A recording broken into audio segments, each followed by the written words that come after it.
नमस्कार साथियों, राहुल जी का स्वागत है।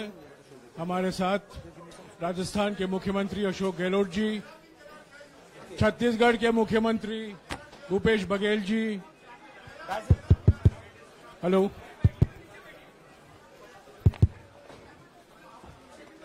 डॉक्टर अभिषेक सिंघवी और हमारे संगठन के महामंत्री केसी वेणुगोपाल जी मौजूद हैं। मैं राहुल जी से गुजारिश करूंगा, वो पहले आपको संबोधित करेंगे, बाद में आपका सवाल जवाब लेंगे। राहुल जी। नमस्कार। मैंने आप सब से काफी बार बोला है कि हिंदुस्तान में लोकतंत्र पर आक्रमण हो रहा है और इसका हमको हर रोज नए नए उदाहरण मिल रहे हैं। सवाल मैंने एक ही पूछा था,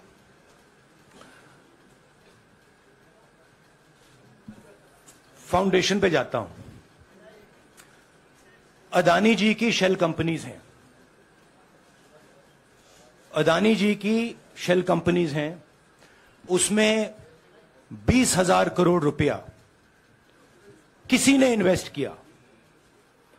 अदानी जी का पैसा नहीं है, अदानी जी का इंफ्रास्ट्रक्चर बिजनेस है, पैसा किसी और का है। सवाल यह है, ये जो 20,000 करोड़ रुपए हैं, ये किसके हैं? ये सवाल मैंने पूछा। मैंने पार्लियामेंट हाउस में प्रूफ देके, जो मीडिया रिपोर्ट से मैंने निकाला, अदानी जी और नरेंद्र मोदी जी के रिश्ते के बारे में डिटेल में बोला। रिश्ता नया नहीं है, रिश्ता पुराना है। जब नरेंद्र मोदी जी गुजरात के सीएम बने थे, तब से रिश्ता है और उसके बहुत सारे पब्लिक प्रूफ्स हैं। हवाई जहाज में मैंने फोटो दिखाई, नरेंद्र मोदी जी बड़े कंफर्ट में बैठे हुए थे अपने दोस्त, अपने मित्र के साथ। पार्लियामेंट में मैंने दिखाई। यह सवाल मैंने पूछा। फिर मेरी स्पीच को एक्सपंज किया गया। मैंने स्पीकर को डिटेल चिट्ठी लिखी, पॉइंट बाय पॉइंट, कि मैंने कहा कि एयरपोर्ट्स अदानी जी को रूल बदल के दिए गए हैं। ये लीजिए रूल की कॉपी जिसको बदला गया है। चिट्ठी लिखी, कोई फर्क नहीं पड़ा। फिर मेरे बारे में मंत्रियों ने पार्लियामेंट में झूठ बोला कि मैंने विदेशी ताकतों से मदद मांगी। मैंने ऐसी कोई बात नहीं की है। मैंने कहा स्पीकर से, मैंने जाके कहा, स्पीकर सर, पार्लियामेंट का नियम है कि अगर किसी मेंबर पर कोई एक्यूजेशन लगाता है तो उस मेंबर को जवाब देने का हक होता है। मैंने एक चिट्ठी लिखी, उस चिट्ठी का जवाब नहीं आया। दूसरी चिट्ठी लिखी, उस चिट्ठी का जवाब नहीं आया। फिर मैं स्पीकर के चेंबर में गया। मैंने स्पीकर सर से कहा, स्पीकर सर, ये कानून है, ये रूल है, इन्होंने झूठा आरोप लगाया है, मुझे आप बोलने क्यों नहीं दे रहे हैं? स्पीकर सर मुस्कुराते हैं, कहते मैं नहीं कर सकता। और फिर उसके बाद आपने सबने देखा क्या हुआ। सवाल पूछना मैं बंद नहीं करूंगा। नरेंद्र मोदी जी का अदानी के साथ क्या रिश्ता है और 20,000 करोड़ रुपए किसके हैं, मैं पूछता जाऊंगा। मुझे कोई डर नहीं लगता इन लोगों से। और अगर ये सोचें कि मुझे डिस्क्वालीफाई करके, धमका के, जेल में डाल के मुझे बंद कर सकते, नहीं, मेरी वो हिस्ट्री नहीं है। मैं हिंदुस्तान के लोकतंत्र के लिए लड़ रहा हूं और मैं हिंदुस्तान के लोकतंत्र के लिए लड़ता रहूंगा। किसी चीज से नहीं डरता हूं, यह सच्चाई है। अब आप सवाल पूछिए। एक एक करके प्लीज। हम I'll say it in English also. Sorry. I'll say it in English also. The question begins. A few weeks back in Parliament, where I asked the Prime Minister a very specific set of questions. Question number one,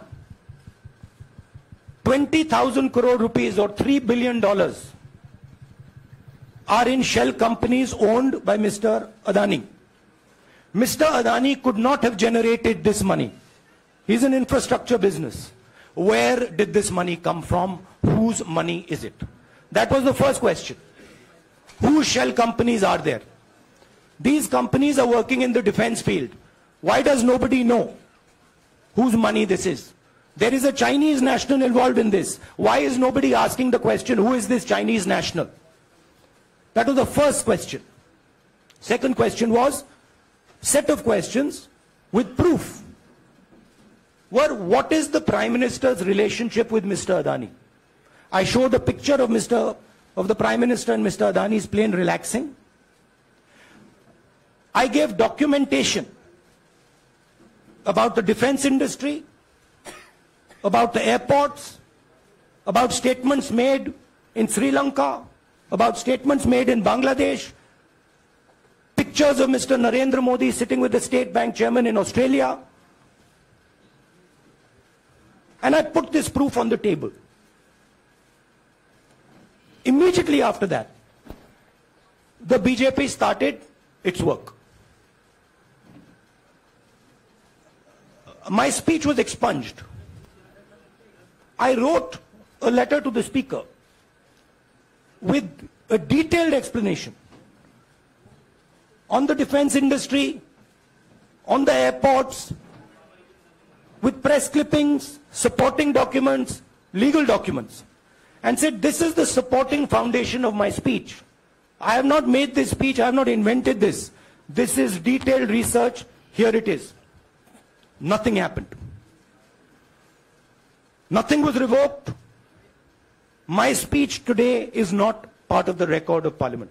The same, by the way, was done with Mr. Kharge. After that, BJP ministers lied about me in Parliament. They made the statement to distract from the Adani issue. The whole game, disqualification, and all these statements are to distract from the central question, whose money is it?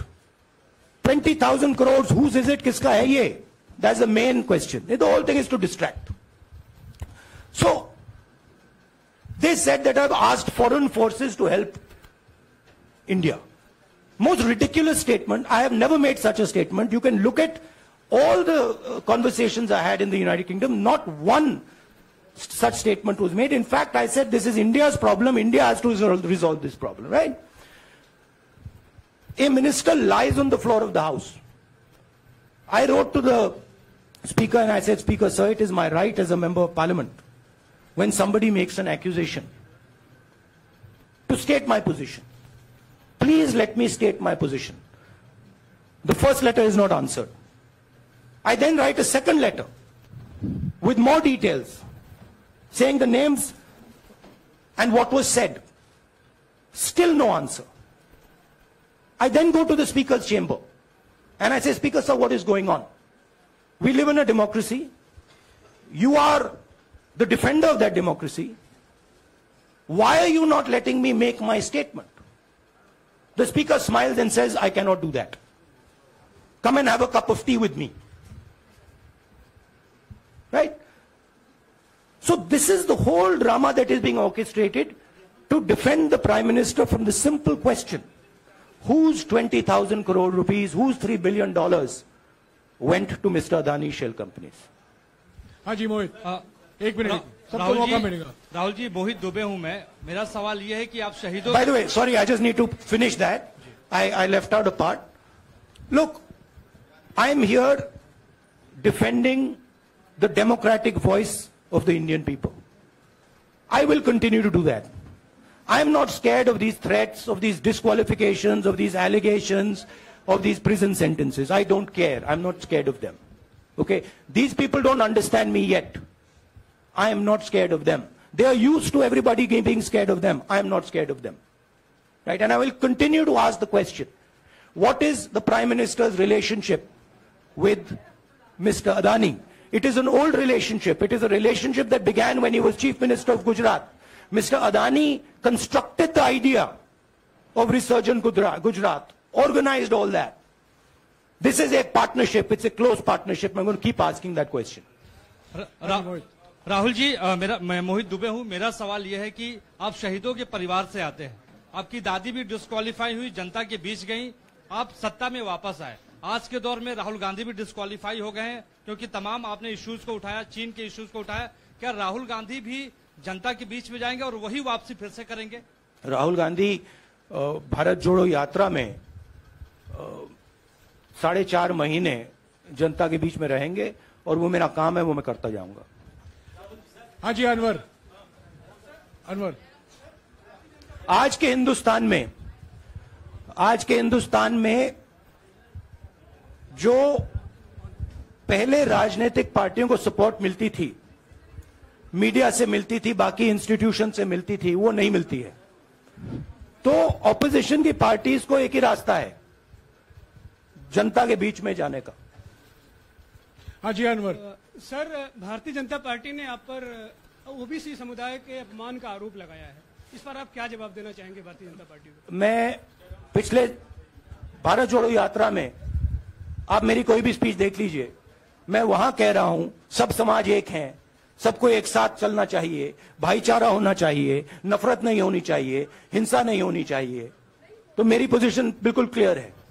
ये OBC का मामला नहीं है, ये नरेंद्र मोदी जी और अदानी जी के रिश्ते का मामला है। 20,000 करोड़ रुपए जो अदानी जी को पता नहीं कहां से मिले, उसके बारे में मैं सवाल पूछ रहा हूं और उसका जवाब चाहिए। बीजेपी ध्यान को भड़काने की कोशिश करती है, कभी ओबीसी की बात करेगी, कभी विदेश की बात करेगी, कभी कुछ और बात करेगी, कभी डिस्क्वालिफिकेशन की बात करेगी, मगर सवाल यही है 20,000 करोड़ रुपए, $3 बिलियन किसका था? संजय मिश्रा। और वो अदानी का पैसा नहीं हो सकता। संजय मिश्रा।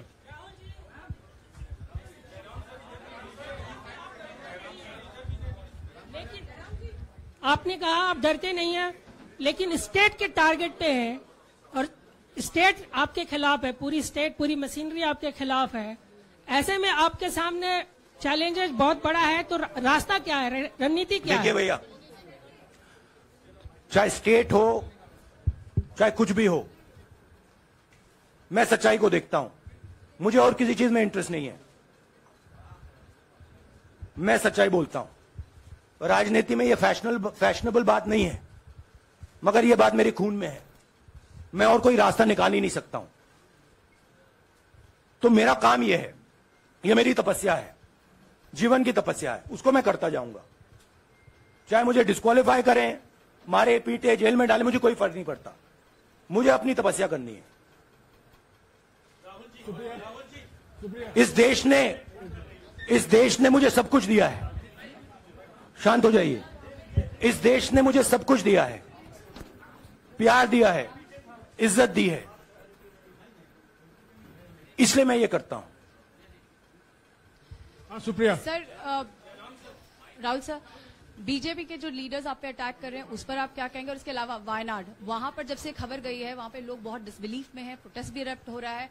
आप अपनी कॉन्स्टिट्यूएंसी के लोगों को क्या कहना चाहते हैं? नहीं, मैंने सोचा है कि मैं अपनी, देखिए मैंने कॉन्स्टिट्यूएंसी में भी बोला कि वायनाड के लोगों के साथ मेरा पारिवारिक रिश्ता है, फैमिली प्यार का रिश्ता है। तो मैंने सोचा कि मैं वायनाड के लोगों के लिए अपनी एक चिट्ठी लिखूं उनके लिए कि मेरे दिल में उनके लिए क्या है। तो वो तो मैं रिजॉल्व कर दूंगा। उनका, देखिए, बीजेपी के नेताओं का काम यही है। देखिए, वो सब नरेंद्र मोदी जी से डरते हैं, कारण आप जानते हो। नरेंद्र मोदी जी ने कहा कि देखिए ध्यान हटाना है। वो सब जानते हैं अदानी जी और नरेंद्र मोदी जी का रिश्ता, सारे के सारे जानते हैं क्या रिश्ता है, सब जानते हैं, मगर डरते हैं तो अगर नरेंद्र मोदी जी ने उनसे कहा कि भैया ध्यान उधर करो, ध्यान उधर करेंगे। मगर सवाल यही है 20,000 करोड़ रुपए किसका है? हाँ, जयनेंद्र राहुल जी पूरी कांग्रेस पार्टी, सर पूरी कांग्रेस पार्टी ये कह रही है कि आप चाहे वो गुजरात की कोर्ट ने आपको सजा सुनाई या आपका निलंबन हुआ, ये सब कुछ केंद्र सरकार प्रधानमंत्री के इशारे पर हो रहा है। लेकिन बीजेपी कह रही है कि कानून ने अपना काम किया है। तो जो ये दलील है कि कानून ने आपको सजा दी है और उसी की वजह से आपका निलंबन भी हुआ है, इस पर आप क्या कहेंगे? देखिए, लीगल मैटर है, पर ये हुआ है। लीगल मैटर है। मैं हिंदुस्तान के लीगल सिस्टम को रिस्पेक्ट करता हूं। मैं लीगल मैटर पे इस प्रेस कॉन्फ्रेंस में बात नहीं करना चाहता हूं। हाँ संजीव, अगर आपके लीगल सवाल होंगे तो आप हमारी लीगल टीम से पूछ लीजिए। Sanjeev 1 minute. Sanjeev,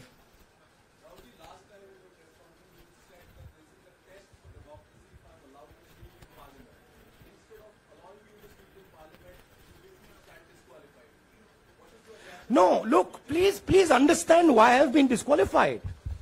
I've been disqualified because the Prime Minister is scared of my next speech. He's scared of the next speech that is going to come on Adani, right? I've seen it in his eyes. So he's terrified of the next speech that is going to come, and they don't want that speech to be in Parliament. That's the issue. That is why, first the distraction, now the disqualification. Please don't be confused about this matter. There is a deep relationship between Narendra Modi ji and Mr. Adani. There is a question. 20,000 crore rupees have suddenly arrived in Mr. Adani's shell companies. Where has this money come from? Whose money is it? Some of these companies are defense companies. Why is the defense ministry not asking this question? Why is the defense ministry not asking the question? But please explain to us, whose money is this that is being spent on our drone development, that is being spent on our missile development, that is being spent on our ordnance production? Why is the defense ministry not asking this question? हाँ मंजरी please, एक minute Manjari.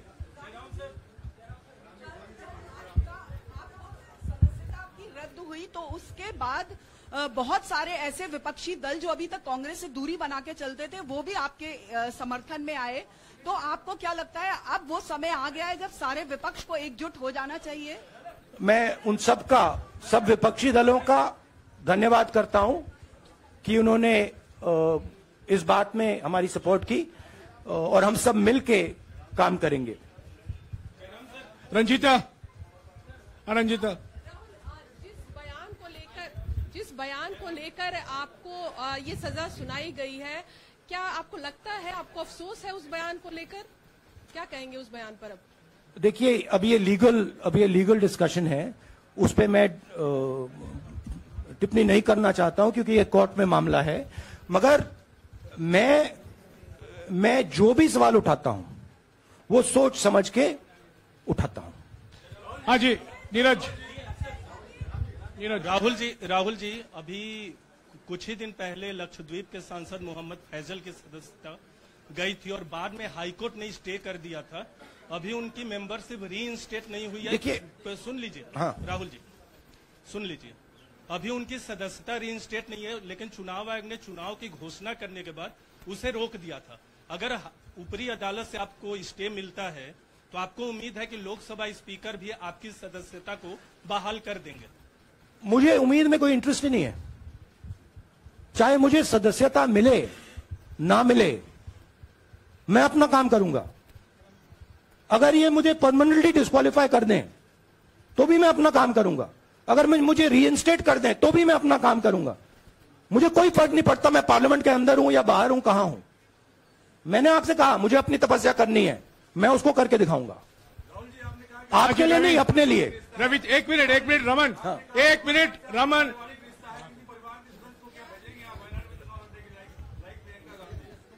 It is not up to me, it is up to Congress president कौन जाएंगे। राहुल जी मेरा सवाल,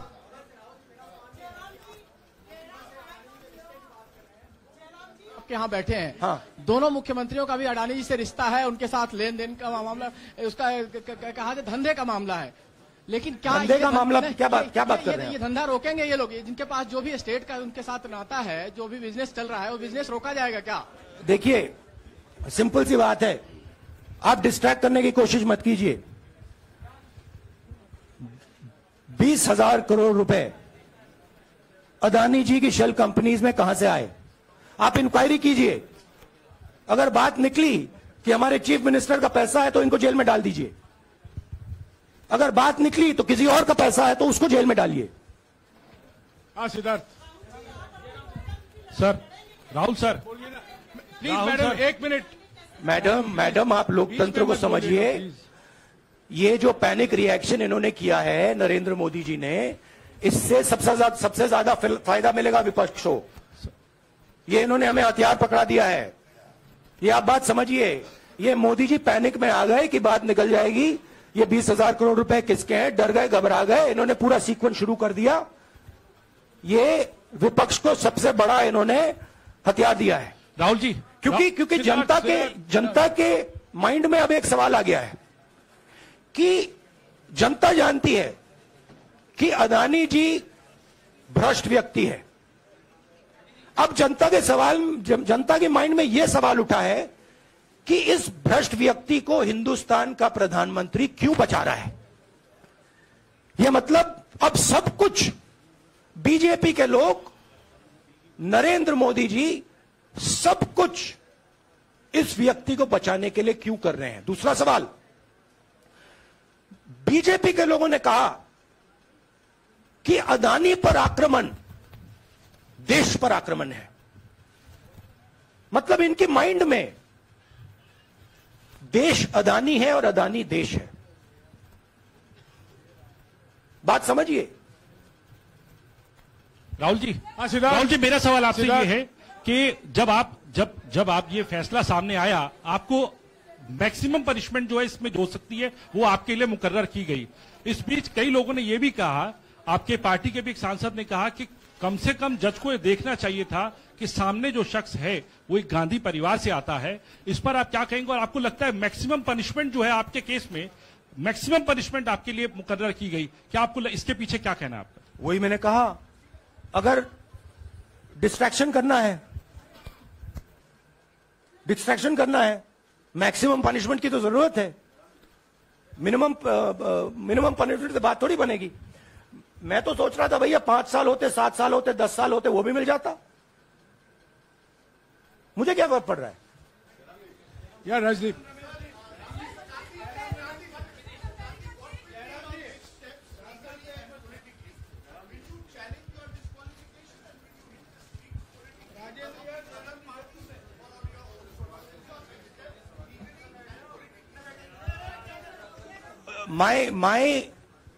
I have only one step, and that step is to fight for the truth in this country and to defend the democratic nature of this country that is under. Please let me finish, Rajdeep. Unless you want to answer it for me. You do that also sometimes. Yeah. So my job, as I see it, is to defend the democratic nature of this country. And I will do whatever I have to do to defend the democratic nature of this country. What does that mean? That means defending the institutions of this country. That means defending the voice of the poor people of this country. That means telling the people of this country the truth about people like Mr. Adani, who are basically exploiting the relationship they have with the Prime Minister. Yeah, Pallavi, please 1 second. Let's go. Look, see, these are legal matters. It makes me no difference. I told them, it makes me no difference if I'm disqualified, not qualified, whatever. It makes me no difference. Disqualify me for life. Put me inside jail. I will keep going. I will not stop. Mr. Gandhi, Yeah, Mr. Pallavi. Gandhi, 2 things here. One, are you worried or apprehensive about the political relevance of, say, the opposition and the Congress Do I look party worried to you? One. Second, Do I look worried to you? I'm excited. I'm happy that these people are giving me the best gift they could give me. and second, Mr. Mr. Gandhi, is that BJP's reaction since yesterday is that if you hadn't torn the ordinance then perhaps you wouldn't be facing the law today. Your response to that? My response to that is that when somebody is guilty of something, they want to distract everybody's attention. Right? If you catch a thief, the first thing he says is, I didn't do it. The second thing he says, look there, look there, look there, look there. Right? That's what the BJP is doing. We have caught 20,000 crore rupees entering Mr. Adani's companies. Nobody knows whose money that is. That money cannot be Mr. Adani's money. He does not generate this type of money. So that money has come from someone. All this, OBC, disqualification, anti-national, all this is to distract from the panic that the Prime Minister is feeling. That his relationship with Mr. Adani is going to be exposed. Let me tell you, that relationship is going to be exposed. Nobody is going to stop that. It is going to happen. Because the opposition is going to press this thing until we find the answer. हाँ रवि, सिसोदिया जी को दे दो। राहुल जी जो judgement आया उसको लेकर BJP ने उसको किया है कि आपने ओबीसी का अपमान किया, पूरे देश में प्रेस कॉन्फ्रेंस करने की तैयारी कर रहे हैं कि आपने ओबीसी का अपमान किया था। भैया देखिए, पहला आपका अटेम्प्ट वहां से आया, दूसरा आपका अटेम्प्ट यहां से आया, तीसरा आपका अटेम्प्ट यहां से आया। आप इतनी डायरेक्टली बीजेपी के लिए क्यों काम कर रहे हो? थोड़ी डिस्कशन से करो यार, थोड़ा घूम घाम के पूछो। क्या आपको ऑर्डर दिया है क्या? देखो मुस्कुरा रहे हैं। घूम घाम, मैं आपको उदाहरण देता हूं। आप थोड़ा घूम घाम के निकाल नुकुल के बोलो। देखो ऐसे बोलो पहले, राहुल जी, हाँ, तो please if you want to work for the BJP, then bring a BJP flag symbol here and put it on your chest. Then I'll answer you the same way I answer them. Don't pretend to be a pressman. Vikrant, Rahul ji, हवा निकल गई। Rahul ji, BJP के लोग बार बार ये बात कहते हैं कि आपने जब विदेश में जाके भाषण दिया तो उन्होंने कहा माफी मांग लेते। अभी कहा कि कोर्ट में आपसे कहा गया माफी मांग लेते। तो जब ये लोग कहते हैं राहुल गांधी माफी मांग लेते, तो राहुल गांधी क्या सोचते हैं? राहुल गांधी सोचता है मेरा नाम सावरकर नहीं है, मेरा नाम गांधी है। गांधी किसी से माफी नहीं मांगता। और मैंने कहा, पार्लियामेंट हाउस में कहा कि भैया मुझे बोलने दीजिए ना, एक बार तो बोलने दीजिए। 2 बार चिट्ठी लिखी, तीसरी बार मैं पर्सनली स्पीकर से जाके कहता हूं, स्पीकर सर प्लीज, आप डेमोक्रेसी के लोकतंत्र के आप प्रोटेक्टर हैं, मुझे बोलने दीजिए। मुस्कुरा के कहते हैं भैया मैं तो नहीं कर सकता। आप नहीं कर सकते तो कौन कर सकता है? शायद मुझे जाके मोदी जी से पूछना पड़े, वो तो करने नहीं देंगे। तो मेरा जो पॉइंट है, इस देश में लोकतंत्र खत्म हो गया है। इस देश के लोग जो इनके दिल में है, हमारे दिल में है, बोल नहीं सकते हैं। इस देश के इंस्टीट्यूशन पर आक्रमण हो रहा है। और उस आक्रमण का मैकेनिज्म क्या है? उस आक्रमण का मैकेनिज्म नरेंद्र मोदी जी और अदानी जी का रिश्ता है, वो फाउंडेशन है। मैं नरेंद्र मोदी जी पर सवाल नहीं पूछ रहा हूं, मैं अदानी जी पर सवाल पूछ रहा हूं। बीजेपी अदानी जी को क्यों प्रोटेक्ट कर रही है? आप नरेंद्र मोदी जी को प्रोटेक्ट कीजिए। मैं अदानी जी पे पूछ रहा हूं, आप अदानी जी को क्यों प्रोटेक्ट कर रहे हो? आप इसलिए अदानी जी को प्रोटेक्ट कर रहे हो क्योंकि आप ही अदानी हो। Thank you.